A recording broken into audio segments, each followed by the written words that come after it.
So if we look at the Bitcoin chart, it broke all-time highs here on the 5th of March, and then it immediately sold off, right? So it's definitely liquidity being taken. There's a lot of buy stops up here.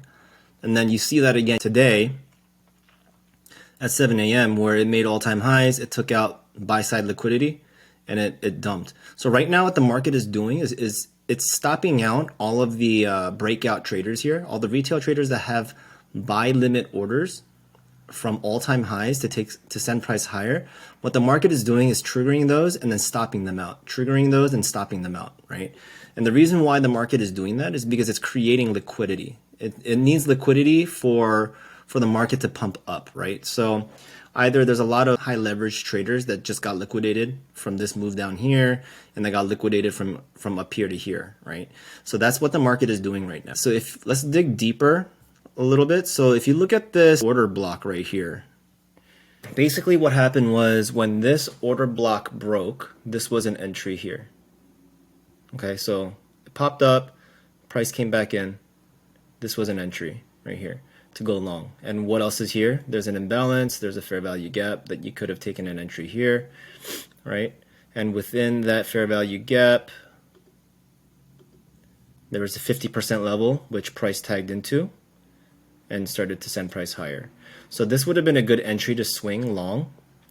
And I believe, in my last video, I said that I believe that it'll hit about 100K with the next halving cycle, and that's still valid. I still believe that that price will definitely hit 50K.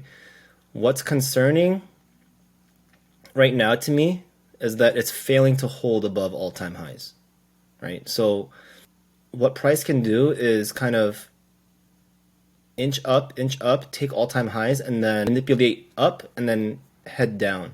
Now, if it heads down, what is the target to re-enter, right? Because it already rebalanced at the 50% fib level from here to here, this move up, down, right? If you look at the bigger picture is this leg right here. And the 50% fib level is where it accumulated right here. Okay, so if price was bearish, right, this is a big if price was bearish, that we could see price head back down to the 51,000 level and then head back up, or if it fails, it could completely come down to take out all of these pools of liquidity down here, right? And that would be a little scary if it did, because the entire crypto market could retrace with it, so any investments in there could be, pretty much gone. But price action looks very bullish at the moment, okay?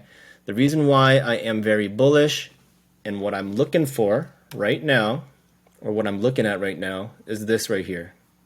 This order block right up there. So far on the weekly candle, it's breaking out above this order block level. Now, if it completely closes above this order block, then we're going to continue to, I believe that we're going to continue to go up. All right. So this is the only positive sign that I see so far. And if it doesn't, then we can see price come back down into this imbalance and try to balance this out. But what I see right now is that this inverse fair value gap filled. Price came down, retested that inverse fair value gap, and it's heading up. So there's about two confluences right now that is telling me that price is bullish. So that's what we're expecting. Now, ETH has not made higher highs yet. Okay, so ETH is moving a bit slower than Bitcoin, which is expected because Bitcoin is the mother of all cryptos, right? So once Bitcoin starts to pump, all the rest of the tokens follow. We've already broken out from this order block here. There's another order block here that it's moving up into, right? So we're looking at these two levels right there. If it breaks this, then we could see all-time highs for Ethereum as well. Let's take a look back at AERO, because we were looking at AERO a couple days ago and how it was moving. And I don't know if y'all remember, but I basically said that if price doesn't move up above the 59-cent level and closes above it, then we are still bearish. And it failed to, right? It failed to. So right now what's going on is that price is still consolidating, right? This order block is still valid, this bullish order block. So let me just redraw this in the way that I have been redrawing it. This order block is still valid. And you see how the wicks wicked into the 50% level of that order block and started to head up? That's perfect. Let's see what else we can find. So currently, this entire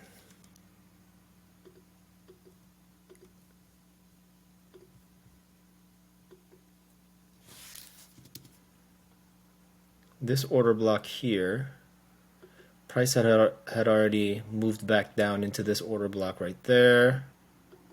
This is the 50% level of that order block. If a candle closes below this, then we are going to be headed down. That's just my opinion. We're going to be headed down, and we could see price come back up into this order block and then head back down. And that would be a little scary. That means this AERO coin is basically not doing well. In the comments below, let me know what else y'all want to see. Right now, I'm overall still bullish in the crypto market. Bitcoin's doing well right now, so actually on the 15-minute chart, price is failing to go up above this order block, and there's a fair value gap right there as well. So we gotta look at this. If price fails to go up, then we're gonna start heading back down more. Definitely possible. So let's watch out for this. On the 15-minute candle, this order block needs to head up. If it doesn't break, then we could see lower lows. All right, let me know in the comments what y'all want to see. Hit the subscribe button, and I'll catch y'all later.